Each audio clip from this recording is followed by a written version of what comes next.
Welcome back, Troglodytes, to your daily dose of guitar information, the Trogly's Guitar Show. It's time for that weekly mod collection demo shop update. 3 weeks in a row, everything is running smooth. Now I think it's time they need to change this photo. I'm tired of seeing that one. Let's see something new, Gibson. But speaking of new, yeah, we've got some things to talk about this week.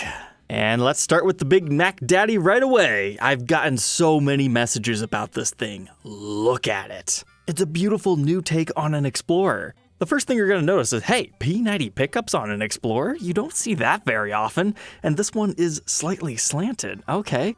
Kind of a new custom tortoiseshell pickguard that matches really well with this new custom blue finish. All right, our control layout is rather strange and obnoxious, but okay, I can dig it. But the entire side of this has this new German carve to it. So normally Explorers are flat tops like this guy right here. But this one has an ultra beveled edge. This photo angle really helps show you what they did as far as sculpting that all away. So they kind of got some like Jason Hook Explorer vibes going on there. But as far as the neck, everything looks okay except for some botched binding finish in some areas. But then you flip it over to the back and you realize, oh, they did it here as well. So we've got the same carving right here, but they went a little bit extra deep right here to create a belly cut on an Explorer. Wow, that is certainly an interesting piece. They also have the tortoiseshell backplate right here. And oh my goodness, that's the first time I've seen that. That's the output jack right here, but it's carved away and like, that is strange. And then to make things even crazier, I didn't realize this till I read the description. That's actually painted on a white stripe on the back edge. You know, just for good measure. I thought it was just light reflecting. And with a name like Calypso Glimmer, it's probably a slightly metallic finish. So on paper, this is really cool, right? It's billed as a 70s Explorer. So again, it would normally have looked like this. I guess these things are now selling for $2,500. I remember those were $2,000 when they first came out. So obviously a lot of work went into this to create a new custom finish and a whole new carved up body design. So I want you to go into the comments right now. Tell me how much you think this guitar should realistically cost. I mean, keep in mind, it was a full-on refinish. They had to have some extra time carving it up and do some weird electronics and whatnot. So try to be fair. I'll give you a couple of seconds here. And remember, this is a Gibson USA production level guitar. It's not custom shop or anything like that. All right, you got your comments down there? If you commented $9,000, you were correct. Oh man, like normally I can back these projects up and be like, yeah, it costs this much because of this, this, and that. But even I think, what on earth? 9,000. So let's say you buy this thing brand new. You could send it to Gibson for a complete refinish. They generally cost around $3,000 from Gibson, which usually you're better off just buying a new guitar, but they have it priced that way for a reason. But then add in the cost of them modifying everything else, doing the whole German carve thing. I can't imagine they would charge you more than like $2,000. So even with all that, add this together, you get $7,500, which is absolutely insane to even pay for a Gibson USA. But then over here, they're $1,500, even more on top of that. I'm sorry, I can't get behind this one's price. It makes 0 sense for the market that it was created for. Realistically, I think $6,000 would probably be the max a crazy person might pay for that one. But I do absolutely adore it. I like that it exists, and I'm sure this will get the internet all fired up. It's kind of a borrowed design. I think this was a tribute to Maserati. You know, the Ventures model. Similar blue finish. You've got similar German carves here. Not exactly the same, maybe. But it's got the slanted pickup right here. P90 is the closest pickup within Gibson's realm that looks like those things. And I mean, you basically just have it ported onto an Explorer. It works really well. It looks like some sort of plexiglass body. But it also kind of reminds me of the old Gibson E2 Explorers. They don't have quite as much carving to them, but they got a little bit, and they're a multi-sandwiched wooden body. You can find maple top and walnut top variations. So if you want something similar to this that's not going to break the bank even half as bad, yeah, check out one of these bad boys. And then to make matters worse, doesn't even get the decal. There's no Gibson Original Modified here. It's like... I know I made up that they only put that on the really special ones because that's what it seemed like, but why does this not have it? So I personally would not suggest paying anywhere near that much. Like maybe if this started life as a custom shop Carina Explorer and then they did these weird modifications to it, maybe then they could get $9,000 to $10,000, but I just don't see it. Okay, everything else is going to be fairly tame in comparison to that, but it was like Explorer Week. Now we've got Sweet Satsuma. Cool name referencing something that I do not know, but you've got orange pickup rings, an orange custom finish. That's a complete refinish, by the way. Oh, nice, 57 classic neck and T-type in the bridge. And a much easier on your pocketbook price, $2,700. Next up, you can actually get quite a deal on this Ebony Explorer. They played around with your pickguard. Looks like we played with our pickups as well as the knobs. Oh, that's cool. It's black, but you've got like a dark grayish green pickguard and knob situation going on. I like that. Then we've got the Les Paul Special in Regal Plum. It's kind of hard to see this one. We might need to adjust the contrast a bit, but you can tell it's got some interesting mahogany striping on this side, but not as much on that side. I love it. It's a two-facer. But whoa, we swap over to the back and it's got all the figuredness going on. So who knows? Maybe it looks better on the front too. But okay, so this thing, Regal Plum gets the decal, but not the German Explorer. To be fair though, this thing is pretty cool. And now we've got a studio called Bruised Apple Sparkle. All right, whoever put that one in the suggestions box, good job on that. I like it because I've never noticed this before. There's actually a little bit of purple towards the bottom, so it's kind of like a fade finish, but reverse fade, I guess. But you got the red and the black, and it's all blacked out with your plastics and hardware. It looks like even Dirty Fingers pickups, though sadly only a top refin. It was pretty cool. And now this thing, Les Paul Custom in Silverburst. Don't worry, we're not talking about Silverburst again. This is Demo Shop exclusive Silverburst satin finish. I think you guys are stretching that a little bit too much on this one, but okay. I'll be the first to say Silverburst might actually look better done up in satin. Like, you can't tell too much from this angle. But look at it from the back. That whole frosted, non-ultra shiny look works really well with this whole black-white Les Paul thing. I bet they could sell a lot more of these. But did you notice this actually has a P94 pickup in the neck position and an uncovered bridge pickup? So just in case you're not familiar with those, that is a P90 shaped like a humbucker. And now this one has an interesting story. So SG Special Cherry. So I came to the mod collection a couple hours early this week because I wanted to see what was left because things have been slowing down for this shop a bit. And this was there, and it's like, I don't remember talking about that one last week. And then when it updated, this was within their new stuff. So I think it's new. I mean, it's nothing too crazy. They just have golden P90s in this SG Special with no pickguard, but you still have the tenon cover, gilded knobs. But then you go up here to our tuners, and you're like, oh, okay. You've got the Fancy Boy Grover Imperial tuners. Those things always look so sweet. But then you have one of those old brass SG truss rod covers. You find those on the Diablo series and occasionally a few other ones. So if you like red and gold, that one was for you. This 50 Standard had modified pickups, 2 P94s again. And apparently they just had a whole stash of those things to go through because this SG Standard also got it. However, I really like this one because some visionary thought, what if we put the radiator grill pickup covers on these? Because normally they save those for things like the Dirty Fingers that have the double row of adjustable pole pieces, or they've been using it on one that just has a single layer and just exposed the slug coils. But this one, it's so perfectly symmetrical. I like it. It looks good having those in the middle. It almost looks like you could adjust it. Man, that'd be kind of an interesting pickup idea if you could move the pole pieces up and down. You could probably generate some interesting tones out of that, I would imagine. If not, you can make your guitars look like Mesa Boogie amps.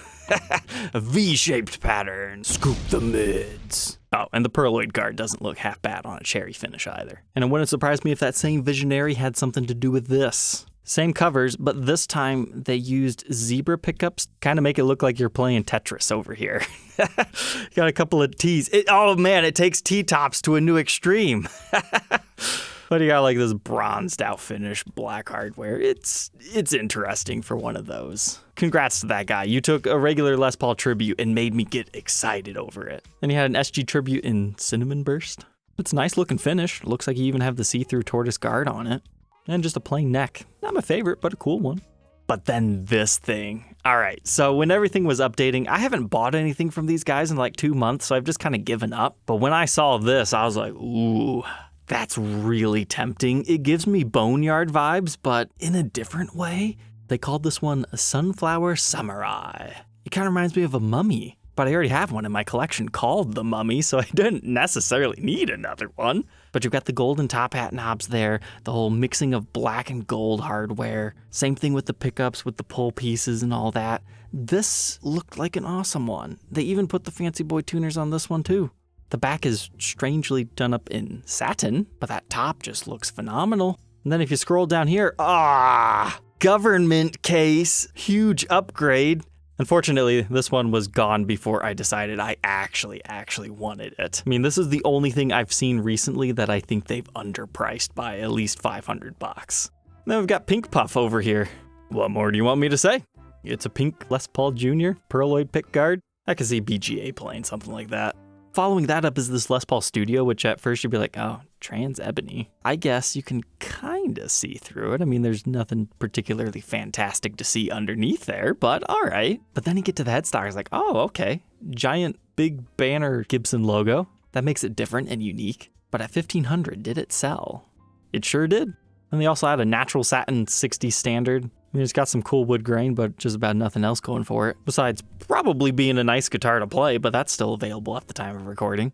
And then we had this thing, Perla Del Mar. Apparently has something to do with yachts. So it was aimed at the Turkish market of buyers of luxury yachts. They put this new custom pickguard over it, which really reminds me of the SG90 series from the late 80s. But then they upgraded our wrap tailpiece with an intonatable one. And then we have the introduction of Firebird pickups in the bridge and middle, leaving just the neck area to strum. You don't see many guitars with just middle and bridge pickups, omitting the neck in general. It's interesting. And then, oh, okay, we got another one of these logos. Oh man, that's the first time I've seen that. I didn't realize they also did the matching headstock. I mean, that thing, oh my goodness.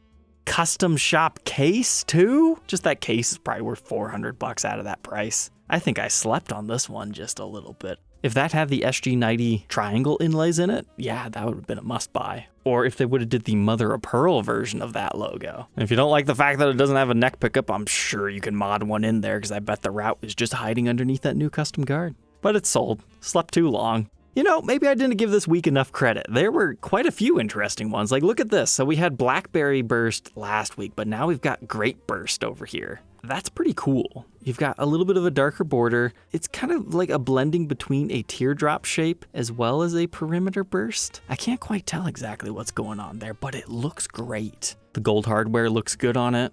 Killer letdown just being natural on the back. A matching purple burst back here.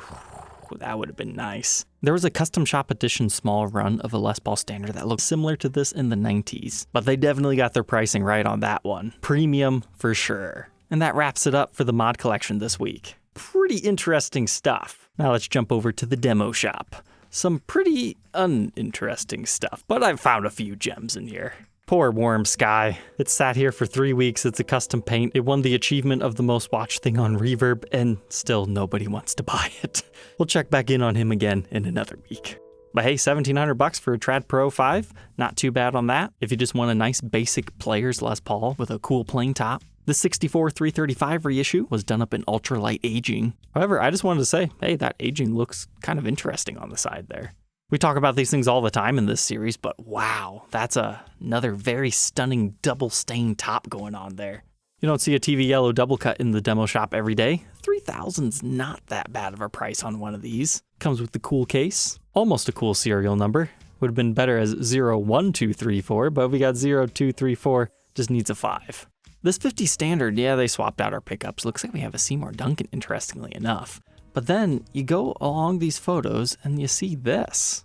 I'm not quite sure what to make out of. What is that? It's not necessarily finish checking. It almost looks like it's the grain of the wood showing through, and it has like a streaking pattern. Like you can almost see what I'm talking about right there, but I'm not quite confident that's what that is either. It's just kind of a strange anomaly. I'd nickname that one the Claw. There's a Custom Shop 356. Ooh, I like the back of that one. That's nice. Then the things that sold right away, there was a really cool one. This was part of Thursday's update. Standard 50s P90, but instead of being a gold top, it's a green top. I like it. And the back is still natural. Now this one, I think it works. The green top, natural back and sides, it's a Forest Lady. And a pretty fair price for it as well. And then speaking of those 70s Flying Vs and Explorers, I mean, those things are up to $2,500 now. So getting $800 off of one with the exclusive finish, I mean, that just seemed like a pretty good price. Now we flip over to the European side of things. Most interesting item was this Florentine Les Paul Custom from, I believe, 2014. $36.50, including value-added tax for the European market. Not a bad pickup, I would say. I really like the Florentine Customs. If you've ever tried like one of the ES LPs, these are nothing like those. It's basically just a chambered-out Les Paul with F-holes, so they feel more regular. The 60 standard for $2,000, including everything, I thought that was a good price. They also had it in a cherry sunburst color if you were interested in that. This 57 reissue custom almost looked like it had sparkles in the finish. I think that's dust, but I can't tell. Is that trapped under the finish like my fake Snakepit? I'm not too entirely sure there, but you definitely had the nut replaced on it. And then I saw this $13.50, including everything on a Les Paul Classic. But then you look here, oh, it's one of those guys. So there's 3 ways to know this is a 2014 model just by looking at this. Well, maybe even more. A, we don't have fret nibs. B, we got the 120th anniversary inlay. C, you've got the notched speed knobs. And then D, you've got the boost switch over here. Maybe not the most popular classics that have ever been made, but they're kind of cool. Can't beat one of those at that price. And that wraps everything up for this week.